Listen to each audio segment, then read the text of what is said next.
muted throughout the meeting. The chat box. For questions, please use the questions box. Our first speaker for tonight is Mr. Carl Furey. He is a Senior Programs Coordinator at GEMBI Health Systems and leads a few of the OpenHIE communities. He, along with others, were involved in the planning of the first OpenHIE community meeting associated with Mr. Carl is actively involved in driving innovation and course development for the emerging open source health information exchange space. And joining also tonight is Ms. Amanda Bender. She has 10 years of experience working in human resources for health and health system strengthening. She has supported field programs throughout sub-Saharan Africa for the USAID-funded Capacity Project and Capacity Plus project, working closely with Ministry of Health and local partners to advance HRH activity. May we now call on our speakers?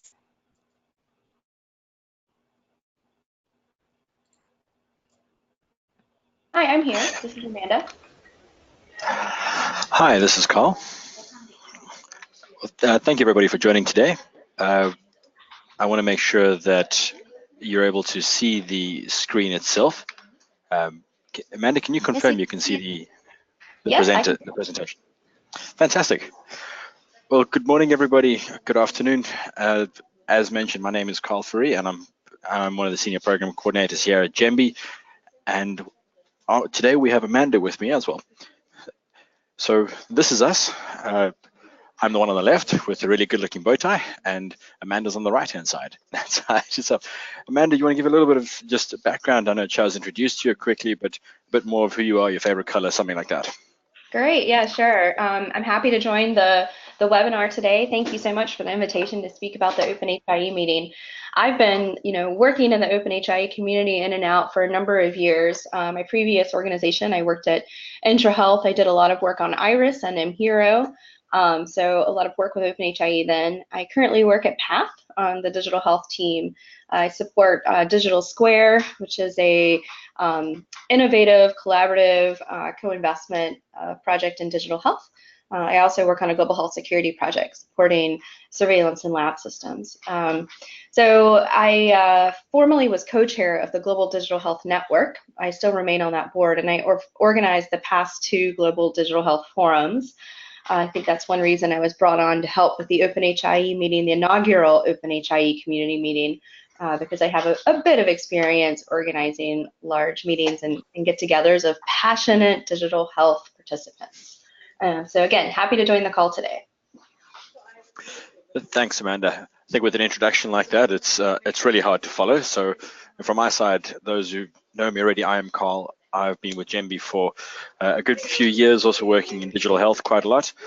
And as one of the co-leads of the OpenHIE Implementers Network, we've been really excited over this last 12 months as part of the organizing team, which Amanda and the PATH team really led, to set up and host our first inaugural OpenHIE meeting, a global first for us, and really excited to see how this can set the precedent to kick off the next generations of a new set of event really focused around the OpenHIE architecture, as well as the patterns of how do we support each other in terms of sharing data and particularly building health information exchanges. And we'd be amiss to not give a great nod to the AeHIN network and your global summits that happen every year. That's a great pattern to work with, and one day we hope to see great synergies between us. But a little bit around OpenHIE 2018, I think what we want to start a bit around today is just unpacking what actually happened at this event, what you missed if you weren't able to be there, and ideas of what we'd like to see happen next time. So between Amanda and I, we're just going to ask each other a few questions over this point, these next 20, 30 minutes or so, and create the space for us to better answer your questions as we go. So I think some of the goals and objectives of the OpenHIE 2018 meeting were really to showcase some of the ways that our community has put architectural components into practice, some of the technology, some of the workflows, also some of the use cases and challenges that we've all been addressing and facing over the better part of 5 to 8 years as we've been emerging through the groups. We were very fortunate to have a great local team who brought together some of the local demonstrations. So I'm going to ask Amanda, do you mind just unpacking a little bit from your side and your view in terms of what did you see being so excited about the Tanzanian context that was presented at OpenHIE? Well, I think the Tanzanian team and the government were very excited because this is the inaugural meeting. So a lot of passion and energy around hosting that first meeting and taking that responsibility very seriously. I think from the government aspect, a lot of the work that has been going on in the country the past couple of years, particularly some of the PATH work and the Data Use Partnership and the Better Immunization Data Project, that project in particular, which harnessed OpenHIE to enable information exchange for immunization registry and supply chain, there was a lot of excitement to showcase what they have done in country, some of the work that they're doing with their e-health strategy and their digital health strategy. And I also think that desire to continue learning from others on how they can improve information exchange in Tanzania. Yeah, and I think what was also really interesting for me was we had a very powerful opening session by one of the local dignitaries on that side. Do you want to touch base a little bit around that? That was really fun. The permanent secretary, Dr. Mpoki, opened the meeting along with the PATH CEO, Steve Davis. And it was very clear from that presentation how committed the government is for OpenHIE and for digital health and health information systems. I think he probably talked, for 15 or 20 minutes. It was a very dynamic presentation. I know it was recorded, and we're hoping to get that recording shared out, because it was quite an exciting presentation. Carl, I'm just kind of interested from your side, sitting in the audience during that opening, how were you feeling as the meeting was kicking off? I mean, we've done a lot of work to prepare for that moment. What was running through your mind? I think sitting there, to be honest, was really this excitement of the launch. You get that anticipation before you start a big event, and really your hopes and dreams start hanging on those first opening words and the opening aspects of the event itself. And the dynamic presentation was just really set the tone beautifully for the real country engagement and what we were looking for as part of a community. So being there and watching this unfold, the months, and I think we've been working at this for 12 months to bring OpenHIE to life in this community event. It was fantastic to start to see our ethos as a community represented and embodied in this opening address that set the tone to say, guys, let's come together. We're inviting your opinions into this conversation, as well as being open to learning from all the expertise that come to life. So I was really excited that we are starting to be able to put faces to email addresses to people we've been working with for a long season, and also really kickstart a lot of new conversations that generally get a lot of traction when you meet face to face itself. And I think we were in a great space. If you look at the type of attendees that we had at the event itself, you were part of the registration team, and your local team really brought together was 185 attendees from over 15 countries, which was a great representation at the different events, as well as a range of donor organizations and different ministries of health represented on that side. Did we have much of a dropout rate from those who actually were going to attend to those who ended up attending itself? It was very minimal. I think a few people couldn't get visas at the last moment, but I would say maybe, 10 or 15 people weren't able to come at the end. There were also a number of people who came and registered on site, which was a bit surprising, to fly all the way into Tanzania and not have your registration done and get there and register on site. So that was really exciting. I think for me, when you're planning these meetings, you're always nervous. Is anyone going to come? Particularly understanding, budgets are limited, everyone is very busy, and the time it takes to travel all the way to Tanzania, for some people it was quite far. And to have 184 people at your first ever meeting from such a wide range of countries, I think it was probably closer to 20 countries, I think is just a huge success. So it speaks to the commitment and the passion of this community and that real desire of everyone to learn. That's something I felt in the air there, that people were coming with questions. They were coming to meet people, to learn more about OpenHIE, learn more about the different demonstrations that have happened, and really take what they've learned home, both from the community meeting and the Connect-a-thon, so that they can prove their own work. What did you think, Carl? I think you've really touched on one of the big things that I picked up was that learning culture in it. And what really stood out for me was that everybody was both teacher and student. There were attendees who had great depths of knowledge in particular areas, and they were often seen huddling in a corner, engaging with interested groups who are really deeply interested in what they had to share. But at the same time, a little later in the day, you'd see that same person being part of the group that was actually being taught to, in a sense. And that really stood out to me, as we've always promoted as a community this idea of a flat structure, sharing knowledge amongst friends, a truly open source collaboration. And to see that embodied in the attendees, to watch those who've been around for a while look to the newcomers and actually sit and learn from what they brought to the table, as well as creating that space, which I thought was such a powerful opportunity for us to get those who are new to the community, new to the idea of OpenHIE, and create a space for them to be rapidly onboarded into what is OpenHIE, how do I approach it, what is it particularly to me, and how has it been used over the last few years of the different projects itself. So through some of the conversations I remember having with some of the donors and bigger organizational partners there was really a great sense of, wow, this is different, this is fun, this is really a space where you don't pay attention at your own peril, because there's always something to learn.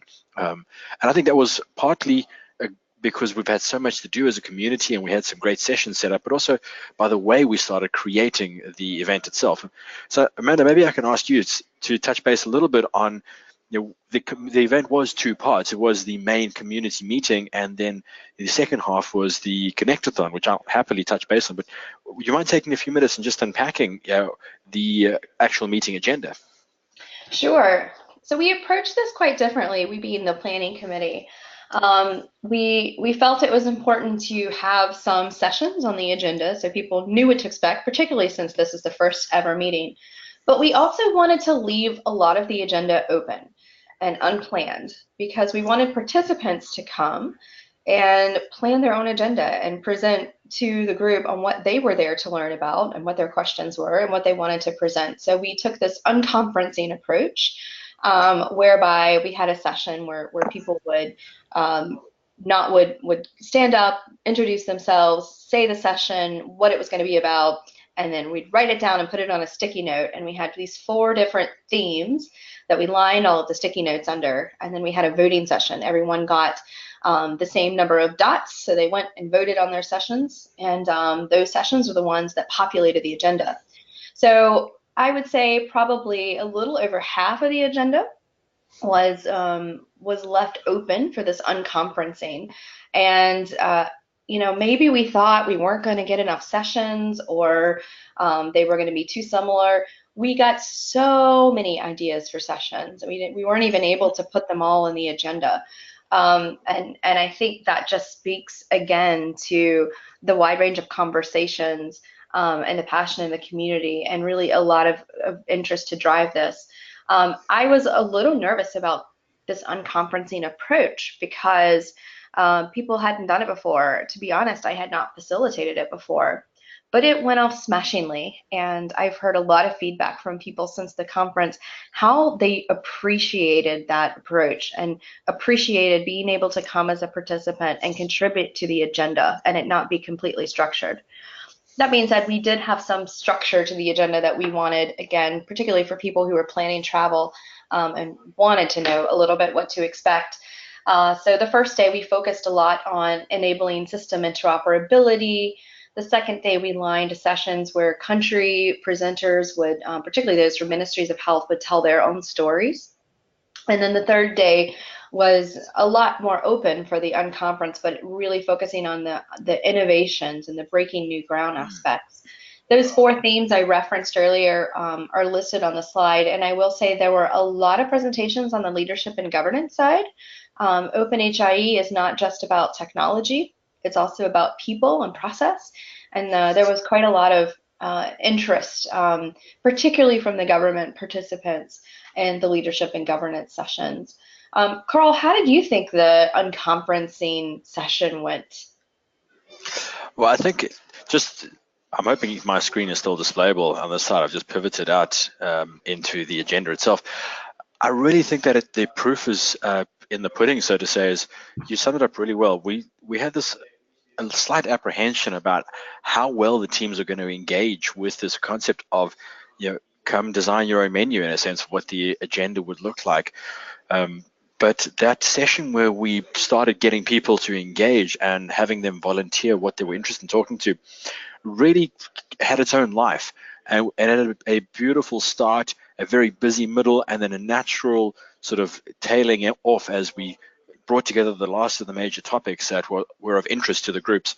I think for many people, as you said, it was a new way of doing an event, but they took to it quite well. And I do remember many conversations that were had during the planning committee that we always wanted OpenHIE to feel like a lounge setting where you could sit down in the lounge or in the living room and have a conversation with the friends and family, and not really a formal presentation where it was more of a lecturer audience style approach. And I believe the unconferencing approach really broke that ice barrier, where I think when you and I were walking amongst the crowd, engaging with them, bringing the conference and the conversation to their tables rather than having them approach the front all the time. So I love how you referenced the different themes for the day, as you said, enabling system interoperability being really day one. And some of these structured events were fantastic, but what was also great was really quickly to see how the first two unconference events that we see, the Hack Connectathon agenda being set on day one, as well as some of the introduction to the terminology service coming out as topics that people were really interested in.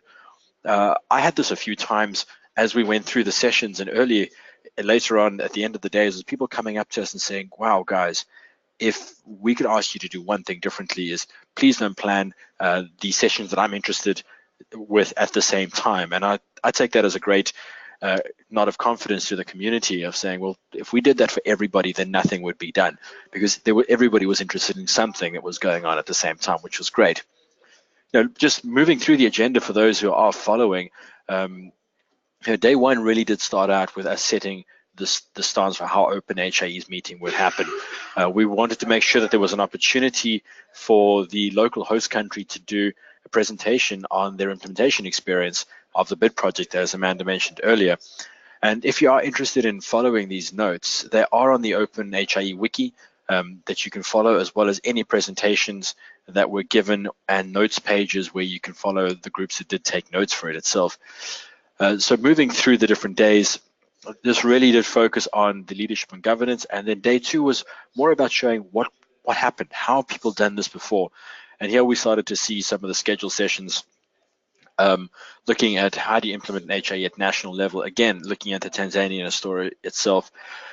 We had a great session on the challenges in building interoperability solutions, as well as some of the EGAD team talking about what does it take to have a cross-border health information exchange.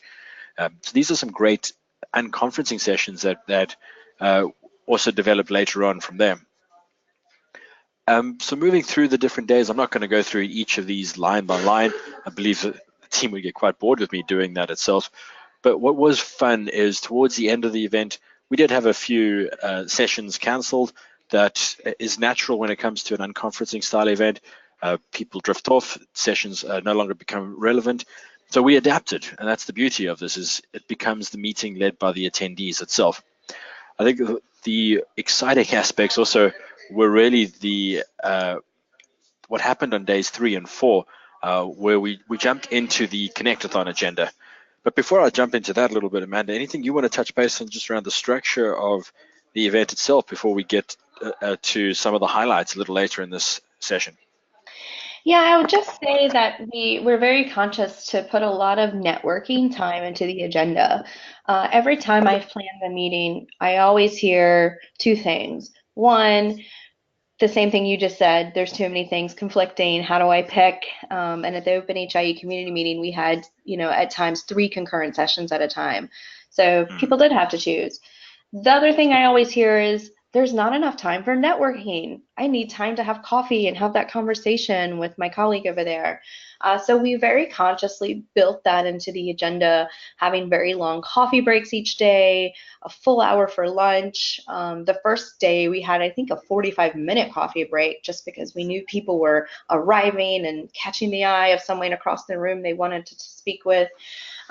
We also organized an off-site dinner on the second night. So we left the hotel and we went to have traditional nyama choma, which is barbecue, basically, in Tanzania. And it was great because I think pretty much everyone came, and it was a really fun and lively event.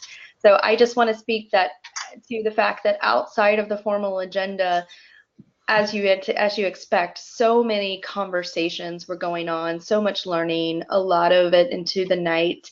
And so the networking piece being a silent but extremely important part of the agenda. I couldn't agree more on that. I think that's often just not as important, if not more, is that time that isn't on the agenda itself. And we can attest to having long conversations into the evenings with many different teams that you could never get that face time unless it was at an event like this. I think that's one of the learnings for any of these events is location does make an impact. If you're able to keep your event at the same space and the same site and your teams within a close area, it does create the opportunity for that out-of-conference engagement, which we see a lot of value in ourselves. Just jumping through a little bit, we've spent a few minutes talking about the primary conference, the 3-day main event, which was sharing of experiences, allowing people to offer opportunities to talk conceptually about patterns and approaches to things. What we also did as part of the OpenHIE event was ensure that we had some time for what was called, what we advertised as a connectathon, which name later changed to a hackathon and then further was renamed to a Hack Connectathon. Again, later on getting another rename, but we'll get to that. But ideally what we looked at here was this event was spanning 2 days, and the focus of it was primarily at a technical audience, where days 1 to 3 was very much at a governance and policy level and an experiential level.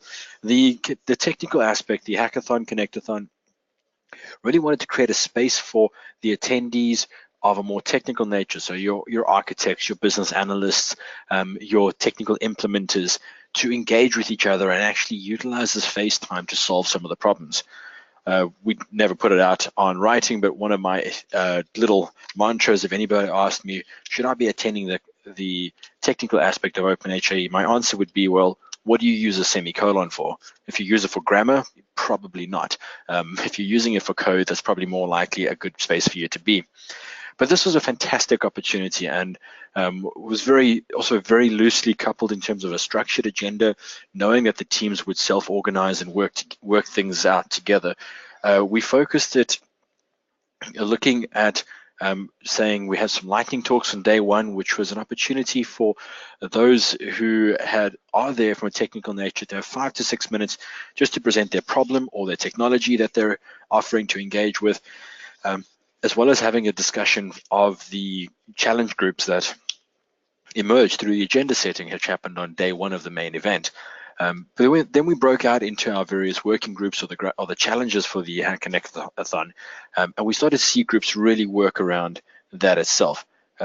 So just to give you an idea around that is, these were some of the main challenges that were proposed at the Hack Connectathon groups. And this was really looking at the idea of a global goods on a box as well. And I'm going to go through these just individually and taking a little time on each to explain what we're looking at on these aspects. So global goods on a box was a group really looking at the challenge of addressing the need of people wanting to start utilizing an HIE, or how do we package some of these existing software components and architectures and tools in a way that really helps us get started a lot quicker. For anybody in the space, really looking at understanding how tools and technology work, one of the challenges we've heard about is that it does take quite a technical depth to understand the various aspects of OpenHIE and to bring it to life, as well as how the different technology options fit together around the architectures. So a few of us got together and said, well, this is actually something that we should talk about as a team, is how do we consider the packaging and deployment of tools that are considered global goods in a way that would be open to leverage some default interoperability options and bringing these aspects together itself. We also had the Global Facility Registry Reconciliation Tool, or GOFA, that was led by the IntraHealth team, really looking at this idea of having, how do you reconcile facilities into a master facility list, and that are being sourced from multiple data sources itself. So there was a prototype and a concept tool that was on show there, and the team really worked through the ideas, engaging with different groups that had the responsibility of curating facility registries or engaging with data from a facility registry, and starting to look at, what does this look like? How would I engage with this? So that challenge group was really looking at working around the GOFA tool itself. Another exciting challenge group that was posed was the MADX, or really which is the ADX using FHIR. So we were very fortunate to have Bryn join us from one of the HL7 FHIR team members. And this was coming out of the need of saying, well, we all understand that ADX is an aggregate data exchange format, predominantly led by the DHIS2 software solution. And as FHIR is emerging and the measure resources out, how do we leverage this as a team of architects and solution providers? Is there a mapping between these two? Can we see what happens? How would it work? And it was a really fun opportunity to see the members who are really looking at aggregate data exchange to bring that topic to life, start asking questions around its viability, how well it maps, and so forth. It was really fun. And then the last three included one exciting group really emerging around case-based surveillance, particularly for the HIV use case. We had some great presentations during the main event around case-based surveillance from experiences here in South Africa, as well as Rwanda and previous work.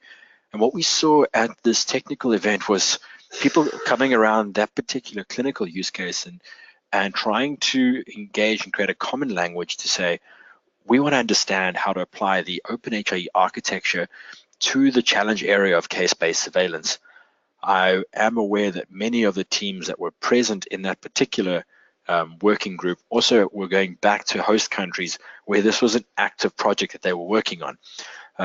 And also they are now creating a sub-community to start talking a little bit more around that itself.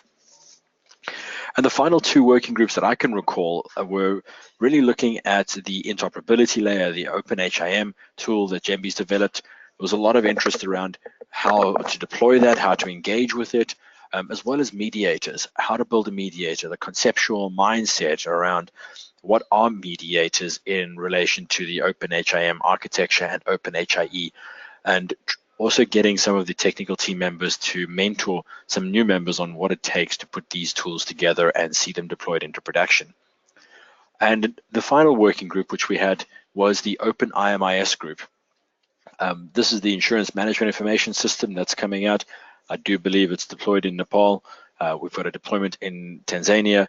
And this group was coming, really saying, we're coming to the space. We're now open sourcing our technology. They were at the AeHIN meeting year before last, if I remember correctly, and will probably be at the next one. And we were excited to see the interfaces between social security and universal health insurance, as well as into the OpenHIE aspect of it. And they really embodied a lot of the questions around how do we exchange information around this, as well as leveraging the Docker experience and a few other team members of what it would take to get OpenIMIS more containerized to be deployed very technically. So yeah, I'm going to just take a little stop there and say, Amanda, any thoughts or comments on that? Anything you'd like me to dive a little bit deeper into? I feel I've taken quite a breath to get there. No, I think this is fantastic, and there was so much interest in this.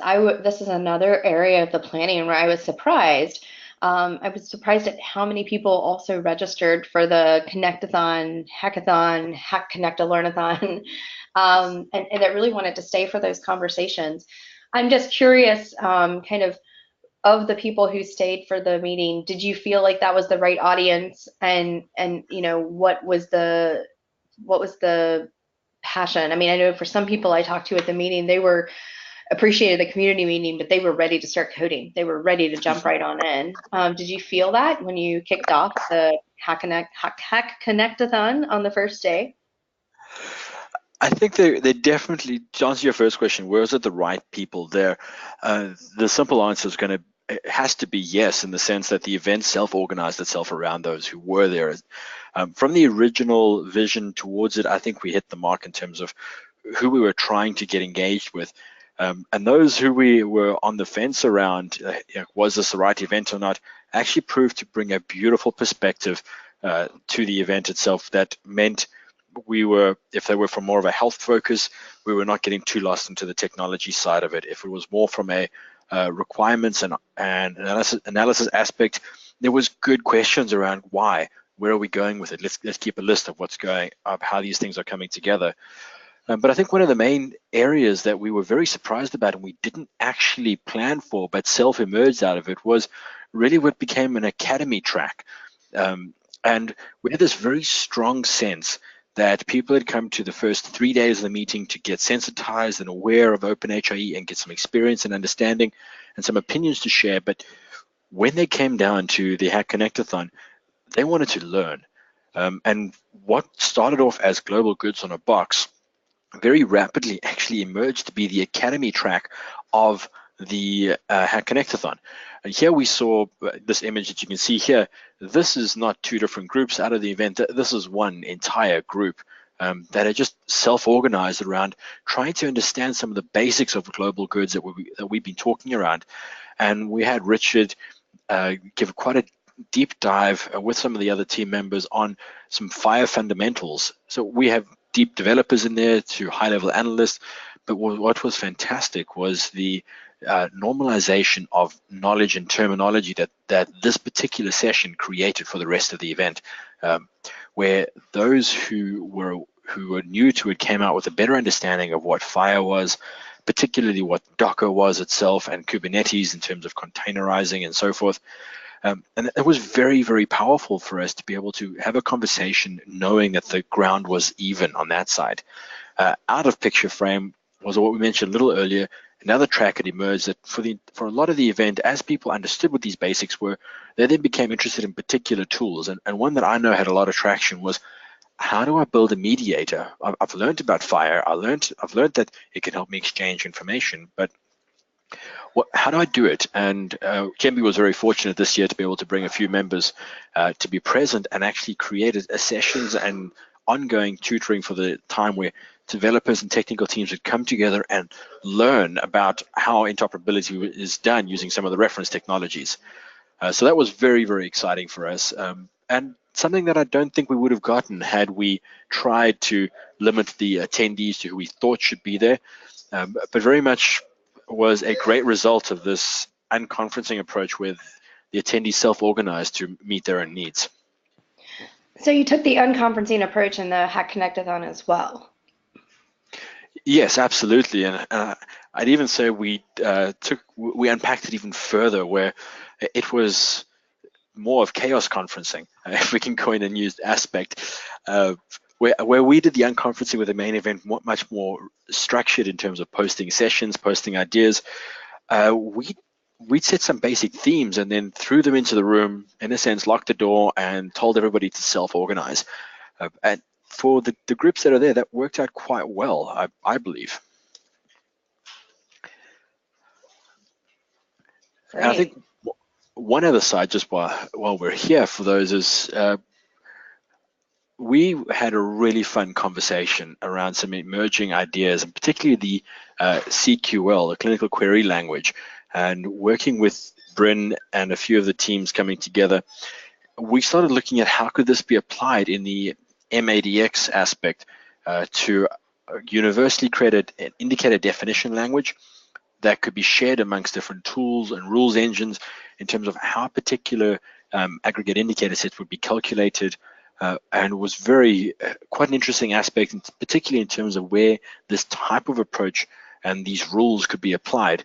And I know from our side, as one of the teams, we started looking at how this could be applied to electronic integrated disease surveillance and reporting, to be able to create universal rules that are able to query standards-based messages, fire-based messages to identify any triggering conditions and triggering out alerts itself. So I think overall we had a very well-rounded sense at the academy itself, as well as the Connectathon, and this was a lot of work that happened on site from the OpenHIE event. Many attendees were here working at this, but I think one of the very exciting things that we had the great opportunity to do was to actually set context of where our work plays out. So Amanda, do you want to touch base a little bit on the site visits that were organized and so forth? Sure. So we felt it was really important, early on to organize visits to health facilities to showcase exactly how this technology is helping improve health services. We all do this to improve health outcomes. So we worked very closely with the regional authorities and also with the Ministry of Health to organize teams to go to site visits to see the TIMR and see the Better Immunization Data Project in action. And this is the one that was showcased on the first day of the conference. So it really set the tone and was able to provide a little bit more background about what folks would do at the site visits if they participated. So we offered these as optional to participants. There were 2 mornings. They could either go on the last day of the community meeting or the first day of the Connectathon. And we had relatively small groups at each facility, so it wouldn't overwhelm the facility. But we had quite a number of people sign up for these. I think probably 60 to 80 people participated in the site visits, and they were organized at health dispensaries, which are lower level facilities, or hospitals, which are higher volume and bigger facilities. And so I participated on one of the site visits on the first day of the Connectathon, and we went to a lower level dispensary. It was about a 45-minute drive from the hotel, and there were already a number of women with their children waiting to bring their babies for vaccinations. So we met with the health worker, and she walked us through. Everything was translated because she only spoke Swahili, but kind of walked us through how she uses the tablet to enter the information for the patient, how they use the barcodes. They still use paper, so they kind of write things down and use the tablets, but I know in some of the districts they're phasing that paper out, and they'll eventually phase it out across the country. I think it's a bit of a quality control thing right now, as they've only been using this for about a year. But what was really exciting was hearing the health worker say how this has made her job easier. And the access to the information all being right there on that tablet, not having to scroll through the books. If a woman moves from one facility to another, being able to access all of the information on the baby's immunization records online is such a helpful thing, and has been really, really positive experience for the health workers. It was great to see these tablets, and it was great to see this in action. I think a lot of people really appreciated this aspect of the conference a lot. Definitely heard from folks, I wish those site visits hadn't been scheduled at the same time as sessions during the conference, because it was hard to choose. This is something I feel very strongly we should continue to have in OpenHIE meetings, because providing that context of how this technology and how this information exchange is improving health outcomes and making lives easier for those health providers and also for those clients is such an important touch point for participants. Yeah, and I think there was some amazing feedbacks. I agree completely with you. That context is so important, because I think it's so easy for technologists to become disassociated to the real problems that they're trying to solve, and particularly in health information exchanges, where by design this is supposed to be national level, invisible to the end user, but to not consider the space where these edge systems are engaging with it would really disadvantage anybody who's trying to engage in this space. So I agree with you. It was an amazing thing, and something we should most definitely keep moving forward. Yeah, and I think just a big kudos to the team in Tanzania for organizing that. That's a lot of kind of behind the scenes to work with the regional authorities, making sure the health facility is comfortable, having people come. The health workers knew we were coming. It was a lot to organize, but very, very valuable. Yeah, I agree completely. I think this is probably a good time for us to start segueing as we come into land to create some space if there are any questions. Running through the various days, what would you say are your major highlights that erupted out of the first 3 days of the event for yourself? For me, definitely the kickoff on the first day from Dr. Mpoki and Steve Davis. That very senior leadership and passion and commitment was just captivated the audience. We couldn't have kicked off a better meeting with better speakers. I also think the unconferencing approach, which we did a lot of that planning the first day, but that impacted the entire conference. For me, the way that went was such a highlight and really quite fun. The OpenHIE and like the bid project, that showcase, which really kind of laid the groundwork for the story behind the site visits, was important. And one thing that we didn't mention, but at the end of the first day, there was a kind of impromptu-ish software demo showcase where folks could showcase some of their technologies, and it was kind of a mini build-up to the Connectathon. How long did that thing go on? I think it was meant to happen for 30 minutes, and it happened much longer and even spilled into the evening of the second day. Isn't that right? Yeah, well, you're right. That was one of my highlights too. Something that was supposed to be 30 minutes ended up running for about 2 hours, and then we hosted the same event again at the end of actually I think it was day 3, just because there was so much interest in it, and that was something we hadn't really planned for, but really had a lot of value, I felt. I think so too, and something we should include, more formally on the agenda the next meeting. I put a few highlights here for the second day, but really hearing from countries and hearing from governments, not only tell their stories, but share with each other, where they had questions still, where they were struggling. There was a roundtable session at the end of the second day that Dickie Settle facilitated, where everyone kind of came together from the countries and talked. I particularly really liked the cross-border HIE discussion, which we've started touching on more in this space, on how information exchange is not really limited, to just the country. What happens when you have migrant populations, when you have, refugees, and how do you capture their health data, especially if they're in like a temporary housing situation in a refugee camp and they still need healthcare. If there's a baby born in that camp and they need to get vaccinations and then they move on, how do you share that information? Where do you capture it? That was a really great discussion. I mentioned that we had the dinner celebration at the end of the second day offsite, and I can't emphasize enough how fun this was. And how many people came. There was dancing, and it captured the spirit of friendship for me very much, and how we all work really hard together, but we like each other. And there's this camaraderie with each other. I wrapped up with a few sessions on the third day that I thought, had a lot of participation, a lot of questions. The African Health Information Exchange Project, Andrew Bull and some others presented on that work that's going on in South Africa. I heard from so many people, one of the final sessions on day 3 on standards was so important for them. And people that were coming up to me saying they enjoyed that session weren't technologists, they weren't developers. So for me, that speaks so highly that you have, kind of some of the healthies and some of the people who really do a lot of the leadership and governance stuff so keenly interested in those standards discussions.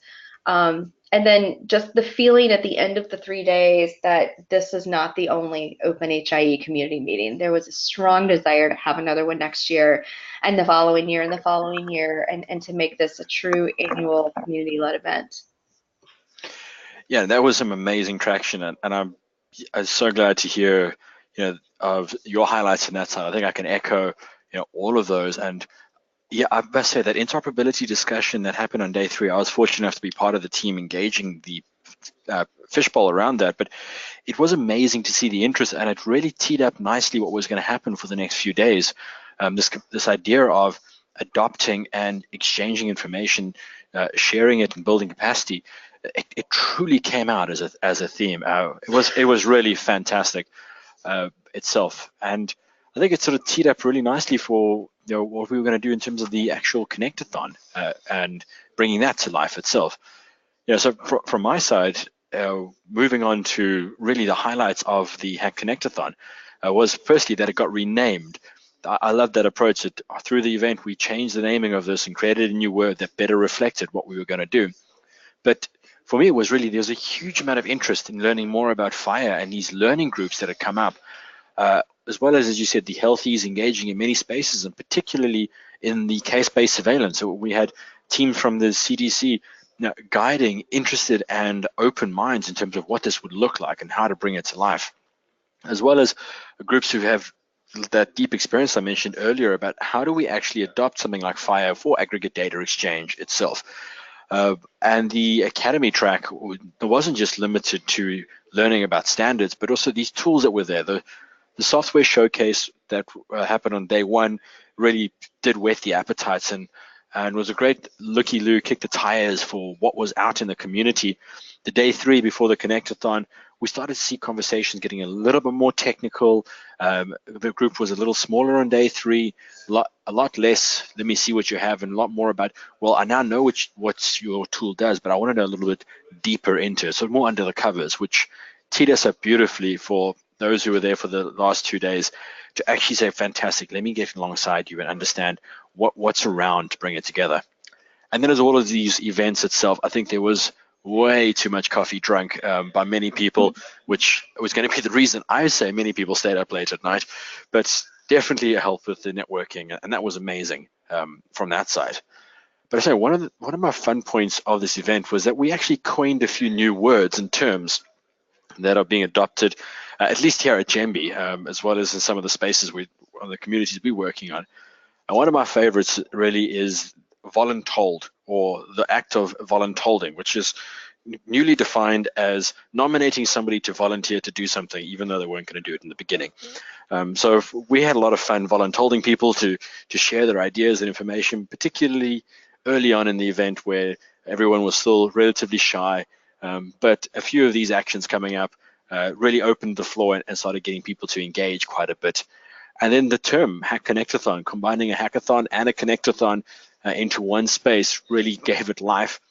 And at the end of the event, we decided to extend it to a Hack Connect to Learnathon. And who knows, next year we may have a few other words thrown into this to really start to try to describe what this technical track is about within the community. Anything that jumped out from you around what you've heard around the technical aspects, Amanda?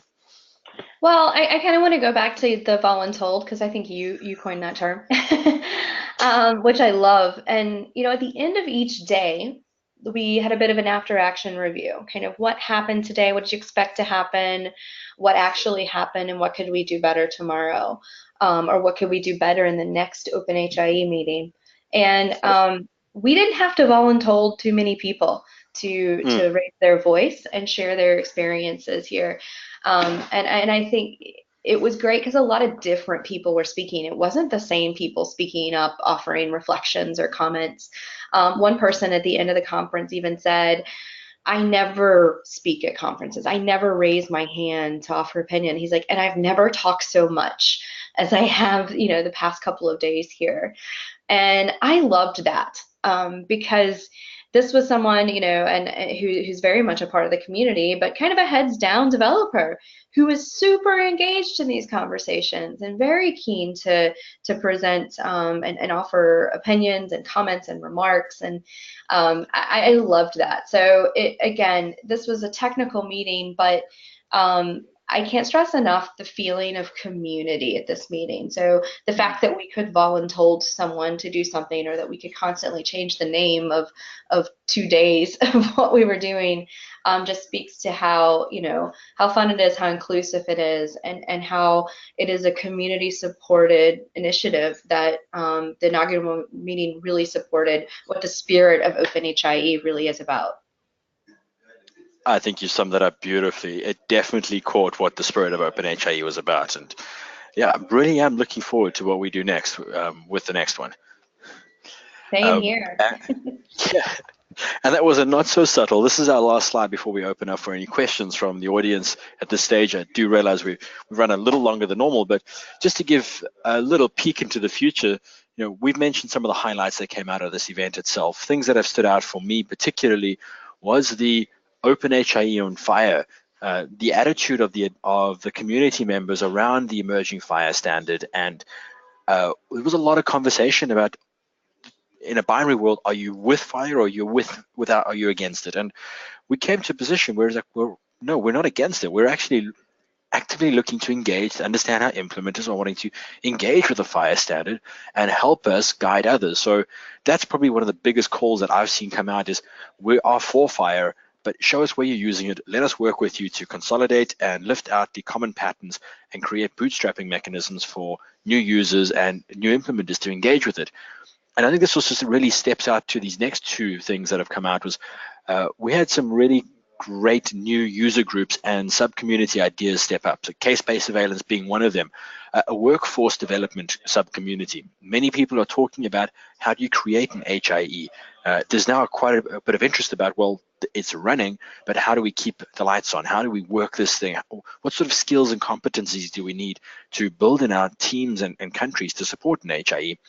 And then our final one was, we had a bit of a hand put up and say, we need to reconsider our communication platforms.